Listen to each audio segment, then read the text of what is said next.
कोकणात शिमगोत्सवाचा उत्साह पाहायला मिळतोय। होळी तोडण्यासाठी देखील ग्रामस्थांची लगबग दिसून येते। काही ठिकाणी द्वादशीला होळी तोडून त्रयोदशीला उभी केली जाते। त्यानंतर काही गावांमध्ये पौर्णिमेला तर काही ठिकाणी पौर्णिमा संपल्यानंतर होळी लावली जाते। संगमेश्वर मधल्या आंबव गावातही होळी तोडण्यात आली। या ठिकाणी आंब्याची होळी तोडण्यात येते। ग्रामस्थ चाकरमानी यावेळी मोठ्या संख्येने उपस्थित होते।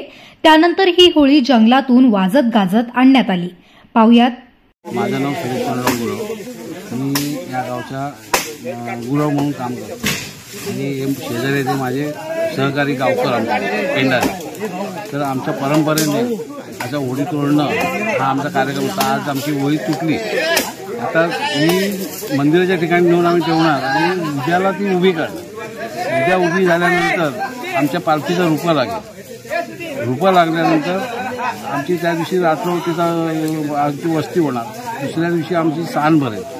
सांड भरली त्यानंतर मग त्याच्या दुसऱ्या दिवशी म्हणजे भद्रेला रात्री आमचं हे लागतं, पौर्णिमेला सांड भरते, कार्यक्रम असतो। तो कार्यक्रम झाल्यानंतर सकाळी 6-5च्या दरम्यान आमचा होम लागतो। होमाचं आमचे जे हे आहेत माणसं त्यांच्या ठिकाणचे असते पूजा होणार। नंतर मग ते गावकर आमचे होळीला पेटवणार। आम्ही हे करून देणार, शेण देऊन गावकर आमचे फुटणार, ते पेटून होळीला आग नंतर मग 5 दिवसाच्या पालखी फिरेल आणि नंतर मग पालखी नाचवली जाईल। नंतर मग परत ते सानेवर जाईल। अशी आमची परंपरा आहे।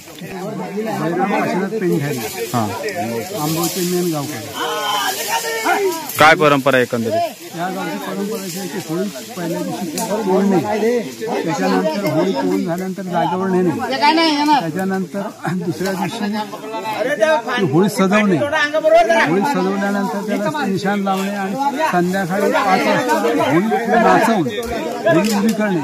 तर कोण कदम आहे मुद्याकडून होळी नाचवणार, कोण भुजबळ शेंड्याकडून, आणि कोण भुजबळने उभी करायची त्यांनी खाली दाबून धरायची।